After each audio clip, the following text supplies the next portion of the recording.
I did Project Pan for 1 year, and in today's video, I'm sharing all of the products that I use and all of the empties that I've collected over the past year, including hair and skincare products, makeup products, and more, along with a few of my thoughts about the good, the bad, and the ugly truths I learned about Project Pan and how becoming a minimalist and choosing a low maintenance beauty routine not only changed my life, but also saves me thousands of dollars each year.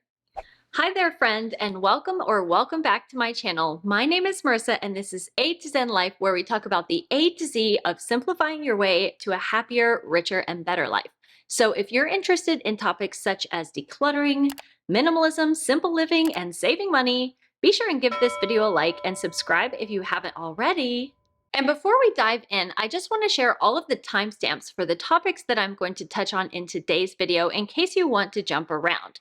So first of all, I want to briefly touch on my background in minimalism because I've been doing a variation of Project Pan for almost 10 years now. But that being said, this is also the first time I've ever tracked my empties, so my video might be slightly different from other creators that you see making videos about Project Pan and becoming a minimalist. After that, I'm going to show you all of the empties that I've collected over the past year and the method that I use to keep track of them. And then I'll follow that up by taking you through all of the budget-friendly products that I have in my beauty routine, including all of the hair, skin, makeup, and personal hygiene products I use as a minimalist. And then after that, I want to answer a few frequently asked questions that I get, especially about how much stuff I buy and how much money I spend on products like this. And then last but not least, I want to wrap things up with a few of my hot takes on Project Pan, including some harsh lessons and dark truths about project panning that I think not very many people are talking about. One thing I do want to address right off the bat is that a lot of the creators I've seen making videos about Project Pan are significantly younger than I am and seem to be in a much different stage of life. And because of that, I haven't really watched their videos, but judging by the ones that have popped up in my feed, a lot of them seem to be in the early stages of becoming a minimalist, while I've been practicing minimalism for a long time. Or there are those who are not interested in minimalism or becoming a minimalist at all and are more in the makeup and beauty niche and who just want to be more intentional with their purchases. So as we go through all of my empties, products, and tips about Project Pan today, some things to keep in mind are that I am in my early 40s and I'm a busy mom with 2 kids who doesn't have a lot of free time on her hands. And I probably fall on the more extreme side of frugality and minimalism, at least when it comes to hair and makeup and personal hygiene and beauty products. So I just wanted to start with that disclaimer in case this is the first video that you're ever seeing from my channel and you're like, who is this chick? But I don't want to go into too much detail about this because I've made tons of videos about getting rid of 90% of my stuff and all of the things that I don't buy or own as a minimalist. And a lot of the things that I let go of or stopped caring about over the years are products that fall into the Project Pan categories. So I will be sure to link to past videos I've done about that down in the description box below for you in case you're interested in doing a deep dive into the things that I no longer buy or own as a minimalist. And with that being said, let's dive into my Project Pan results and how much product I've used up in this past year. So all of my empties from the past year fit into this basket. And this tracking method was super easy because anytime I finished a product, all I had to do was go into my closet and put that empty into an IKEA basket that I use when I'm decluttering and things like that, that I just kept inside a shelf inside my closet for easy storage. And then at the end of the year, all I had to do was grab that basket out of my closet and bring it out to my bed where I dumped everything out so that I could count up all of my empties. And I was pretty amazed that everything was able to fit in this one basket. I'm just going to pull out the products one by one as we go through them, and I'm going to go in order from things I use the least of to things that I use the most of.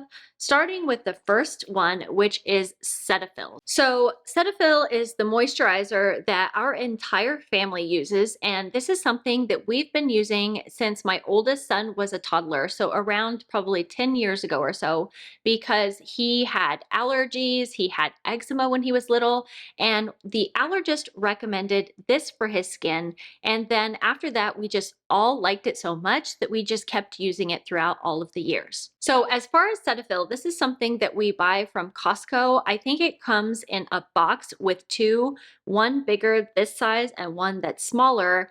And what we do is we keep one downstairs for my husband and myself, and we keep one upstairs for my boys to use in their upstairs bathroom. And then I also have transferred a smaller amount to a travel-sized jar that I keep in my workout bag for when I go to the gym and I put my clean clothes and my body wash and some other stuff in here. As you can see, this is a large bottle of moisturizer and it tends to last us quite a long time because I only use it for my face.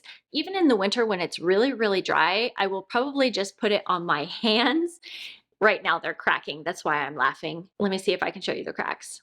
Can you see how my finger has already cracked because it's so cold and dry here? I'm always really terrible about remembering to put moisturizer on my hands, and my husband sometimes calls me lizard hands. It's just so hard to keep up with when you're washing your hands and doing dishes and all of that stuff that you need to do around the house like I am throughout the day. But so that's one of the reasons I think that the Cetaphil moisturizer lasts us as long as it does. The next empty that I also only have one of is this tube of St. Ives exfoliator that I probably use about once a week. And I know whenever I mention that I use this particular exfoliator, I always get a lot of comments from people telling me that it's too abrasive and I should not use it and find something else. I've been using this stuff since high school. I really like it. I don't use it that often. And I have found in practice that there's just not really anything else that I like as much or that agrees with my skin. So I just stick with it. I mean, if people can get Botox and literally put poison into their skin, how bad can this really be? When I emptied this, I did switch to a different scent and I think somewhat finer grain in an effort to try to find something less abrasive, but it's still the St. Ives brand, as you can see. So I only go through about one of these a year because I just don't use it that often. Another empty that I only have one of is a container that held Q-tips, and this particular box of Q-tips held 375 swabs. And also just keep in mind that this box was used for our entire family, so that's 4 people. And I do think that this lasted longer than a year. I think we had this particular box since we first moved here, which was about 2.5 years ago. So it lasted us slightly over a year because it's not something that we're using every day. As someone who used to work with audiologists and ear, nose, and throat doctors, I just have to put this out there that supposedly you're not even supposed to use Q-tips at all because your earwax is supposed to naturally work its way out of your ear. And actually they say putting Q-tips into your ear can shove the earwax back in and create blockages. And obviously there's the risk of damaging your eardrums, especially if you're letting your kids do it unsupervised and they push it too far back in there. I just wanted to put that out there in case you have never heard this fact before, but as for our family, we personally find that it gets a little bit gross if we don't use Q-tips, especially when we go to put our AirPods into our ears and then you pull it away and realize, oh great, that's some nice yellow earwax on there. Fantastic. So we use them very carefully and sparingly, and like I said, one box like this can last our family of 4 around 2.5 years. Okay, next up we have 2 bottles of body wash that my husband and I had in the shower and that we used up over the past year. And besides just my husband and myself, sometimes my kids will come downstairs to our shower and take a shower, but usually they're showering upstairs and they have a different 2-in-1 shampoo and body wash that they use. And we like it because not only is it gentle on our skin, but it's also very lightly scented because we have found that some body washes that we've used in the past have kind of been overpoweringly scented or maybe too floral, where my husband didn't want to go around smelling like roses all day. And so this scent is called the Fresh Radiance, which is apparently birch water and lavender, which sounds so fancy and nice and fresh, doesn't it? Oh yeah, that's the stuff. I'm curious to know how many of you choose body washes like I do, which is just going through the aisle and opening body washes and then like gently wafting the scent up your nostrils to see if you like the smell. One time I actually sprayed body wash up my nose and then I was like choking and sneezing in the aisle. So that's my method, and luckily I found a really, really good one, which was this one. And like I said, we have used up 2 of these in the past year, and we're currently on our 3rd right now. The next product I have 3 empties of, and that is the Secret Clinical Strength deodorant that I use. And depending on what's on sale at the time, I might get a larger size like this one or a smaller size like this one. I like Secret because it's affordable, it's reliable, it's easy to find. They always have it in the store. So I have gone through 3 of these over the past year, and fun fact, my husband is East Asian and he does not need to wear deodorant at all because he has a special gene called the ABC11 gene mutation, which means that his sweat does not stink.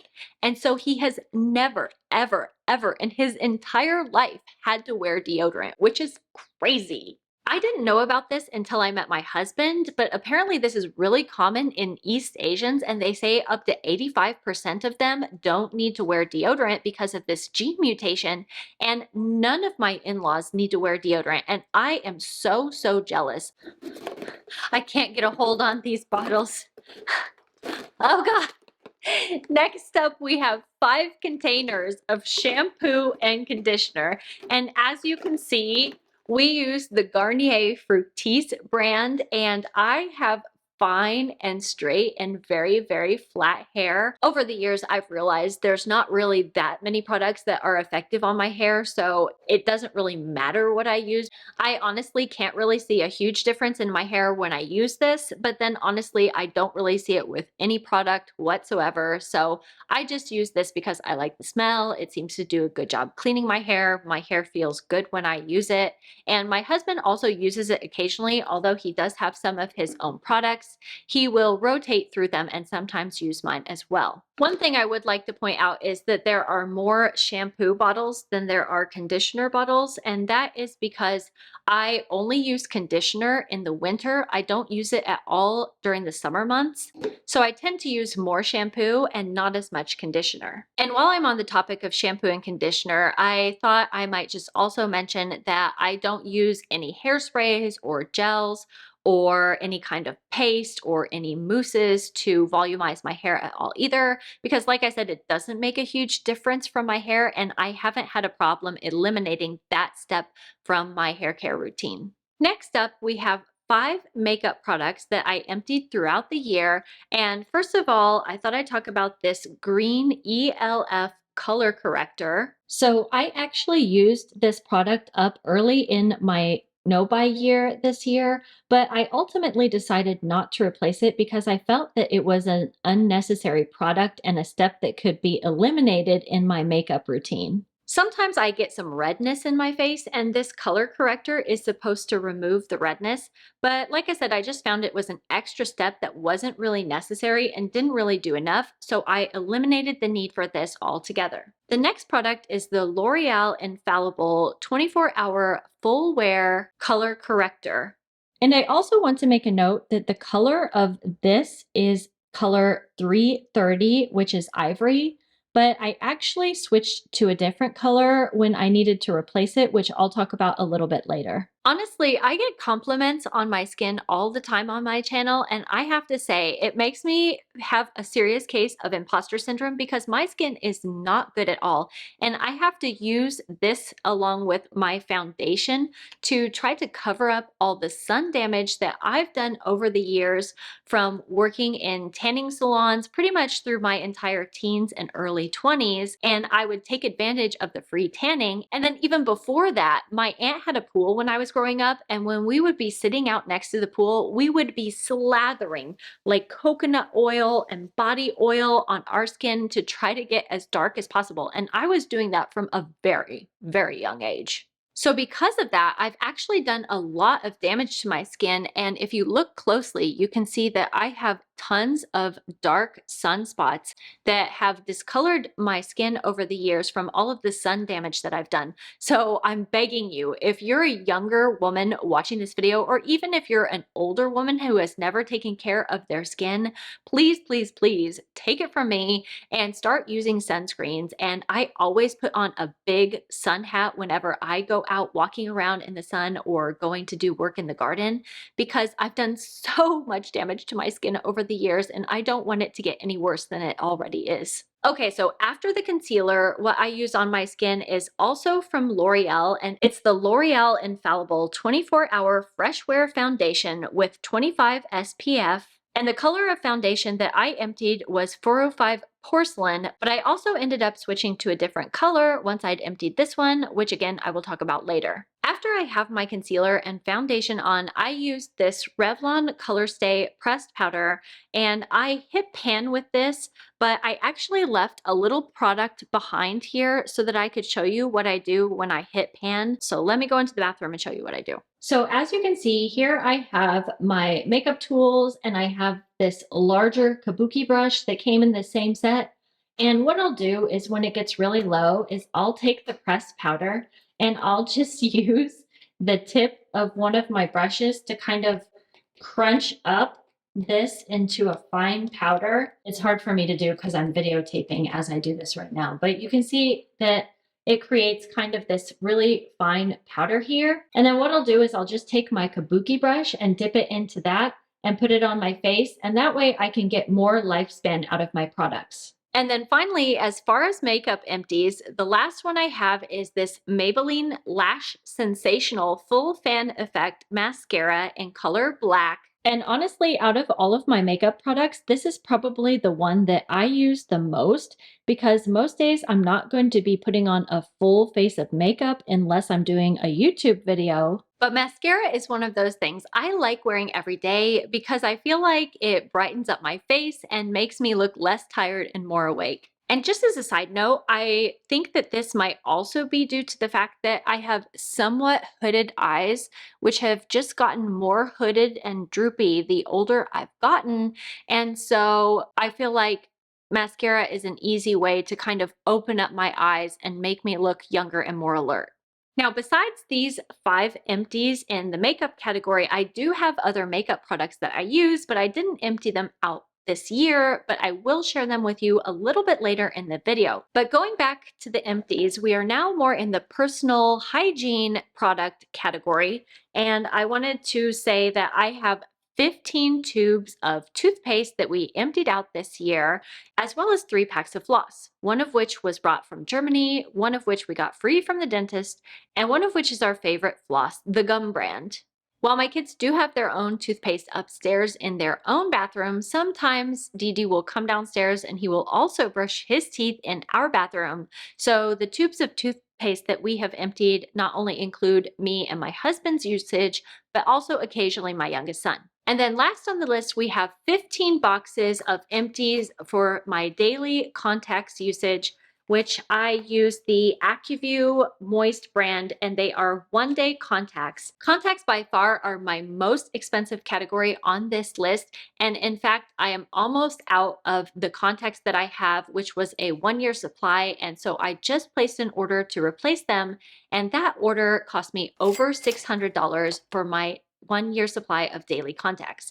And this is something that I used to try to stretch out a little bit farther because being on the frugal side, it felt like it was just too much waste and too much money to use a new pair of contacts every day. I'm not recommending that any of you out there should do this. I'm just talking about what I actually used to do. But then as I've gotten older and my eyes have gotten drier, I can no longer stretch my contact usage out like that. And so I really do have to use and throw away a pair each day. Now, sometimes I will go a day and only wear my glasses. Therefore, I don't have to use contacts. Honestly, I just find it more comfortable and practical for me to be wearing contacts. So now that we've gone through my empties, I thought that I would show you my makeup kit and talk a little bit more about the beauty products and routine that I have as a 40-year-old minimalist. So all of my makeup products fit into this one small bag, which as you can see is a United First Class Amenity Kit bag that was given to me around 12 or 13 years ago by a friend and neighbor who was working for United. And I love using this because not only does it help me keep all of my makeup products compartmentalized and always knowing where they are and kind of set boundaries for how much I can own, but it's also really, really easy to fold up and take with me whenever I do want to travel. I already have it ready to go. First of all, please forgive the dustiness. I did try to wipe this down before I shot this video, but it just wasn't coming clean. So, oh well, it is what it is. But if you are interested in ever getting one of these bags for yourself, I know that I've had followers who have purchased the exact same bag or similar ones from eBay. So just throwing it out there because it is super convenient and practical. So let's open up the bag and go through the things that I have inside. So let me pull these items out and just kind of lay them out and go through them with you one by one. So now here I have laid out all of my makeup products in the order that I use them. And I just have a few extra brushes in here as well as some bobby pins. And honestly, these two things can probably be decluttered in a later video. I don't want to talk about it right now. In order, we have the concealer that I use that I mentioned previously. And like I said, I switched to a slightly darker color this time. So I went from the lighter color to the 345 oatmeal color when I had to switch out last time. And I feel like this is a good fit. It can actually go through both summer and winter for me. So I just use this color all year round. Next up, we have the foundation, which I also colored up to a slightly darker color for. And as you can see, I went to the 420, what is this, true beige color. After I apply these two products, then I use my kabuki brush to put on the Revlon pressed powder to hold everything in place. And then I use this brush and this small white brush here to apply this brown eyeshadow. I use this on my eyebrows and underneath my jawline to hide my double chin.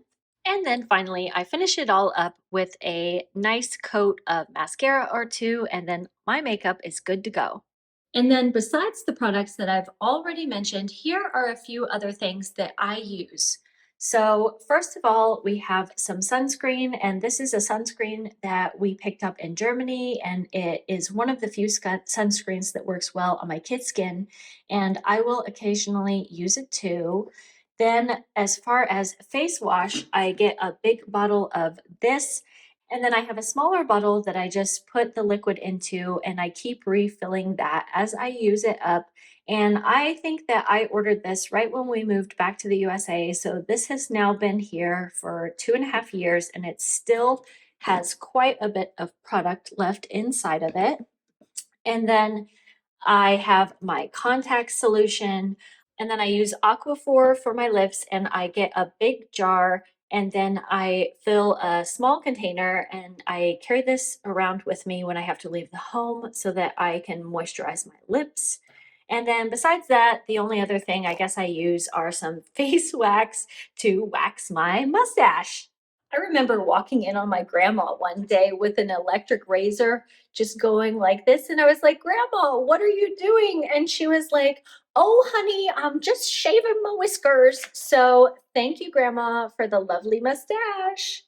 So one of the most important things that I've done to keep my personal hygiene and beauty routine low maintenance is to just stop trying new products altogether. And so because of that philosophy, I've never ever accepted any PR or free products for hair or skin or makeup or beauty or personal hygiene or any of the categories like that. For me, just thinking in terms of if it's not broke, don't fix it has really prevented me from wasting a lot of money and creating a lot of product waste over the years. Which actually segues nicely into a question I get asked a lot, which is how much money do I spend on beauty products each year? And I just want to point out again that everyone is different and the way that we spend our money should be aligned with our own personal values and priorities. And so, as a frugal 40-year-old minimalist, I don't put a lot of time, money, or effort into this stuff, but that doesn't mean that you need to do the same. And I think it's not so much about finding the right or wrong way to do minimalism or Project Pan, but rather finding the correct balance that works for us and our lifestyle and our budget. And because I don't really spend a lot on these hair and skin and personal hygiene products in general, I don't really break that out and separate it from my grocery budget because I tend to just buy those things from the grocery store or the drugstore or wherever I'm at when I do run out. I try to take advantage of coupons or gift cards whenever possible. So I think that when I replaced these three items that cost me, oh no, I did my mascara as well. I think that when I recently replaced these four items, it cost me around $50. And most of these things will last me more than a year. Update, I went through my notes and I saw that in August, it cost me a total of $72.58 for all of those products together. And finally, the last thing that I want to talk about with you is what I'm going to call the dark side of Project Pan and some of my unpopular opinions about this as a minimalist. Just like the saying goes, the road to hell is paved with good intentions. Anything taken to an extreme can be toxic, unhealthy, or obsessive. And social media algorithms really feed into this. And it's no coincidence that most of the popular Project Pan videos that you see probably have thumbnails that show a really extreme amount of product because that's what tends to get the most clicks and engagement. And when I was doing more research and deep diving into conversations about Project Pan, I found some videos and threads on Reddit that were basically calling out people who use an excessive amount of product just so that they can use their products up faster so that they could say that they're hitting pan. And on the other hand, I've also witnessed people getting bogged down in stressful or negative feelings like guilt or shame or anxiety around their consumption, and even getting subjected to hate and criticism from viewers who expect them to be perfect 24/7, which is obviously an unrealistic and unhealthy expectation. Hey there, Editing Marissa here, and as I was editing this video, I felt like I needed to jump back in here and say that I have experienced this myself firsthand. For example, in the past when I've talked about decluttering sunscreen that we weren't able to use up due to allergic reactions and them being expired 1 to 2 years, I always get pushback about that and people telling me I need to join a buy nothing group and give away that stuff for free. But as a longtime minimalist who's been using buy nothing groups for years, I learned the hard way that at some point you've got to be willing to throw that stuff out because you just can't find anyone who wants it. FYI, if your products are unopened, that's a whole different ballgame. And in that case, a good resource for getting rid of those items might be local charities or, say, a local women and children shelter. But when it comes to open, used, and expired products, I always err on the side of caution when it comes to those things because a lot of people don't realize you can actually get sued for selling expired or contaminated products. So personally, I would only give those things away to people that I know really, really well and that I know that I can trust. And if you're interested in finding out more about how to get rid of and recycle product empties, I will be sure to link to this video from CNN that I found down in the description box below for you. And while there are a lot of options available, the harsh truth is that all of those options put a lot of burden on us as consumers. And not everyone is going to have access to or be able to use those programs, including people who have mobility issues, people who don't have access to transportation, or say people who live in very rural communities. So at the end of the day, there are going to be moments where your only option is to throw that stuff in the trash. As a former hoarder turned minimalist, here's a gentle reminder that most of this stuff is going to end up in a landfill someday anyway, so it's a whole lot healthier for you to focus on reducing your consumption and not letting your home turn into a landfill. And I'll be sure to link to a video up here for you in case you're interested in hearing more about my thoughts on that. There's a famous quote from one of the pioneers in the zero waste movement that goes, "We don't need a handful of people doing zero waste perfectly. We need millions of people doing it imperfectly." And I think that's a good reminder to focus on progress rather than perfection, and that small, widespread efforts of the many will always outweigh the grand, isolated gestures of the few in terms of sustainability. And speaking of sustainability, you might have noticed that none of the products that I use are from sustainable brands per se. And this is something I've also gotten a lot of criticism about in the past, and trust me, it's not for lack of me trying.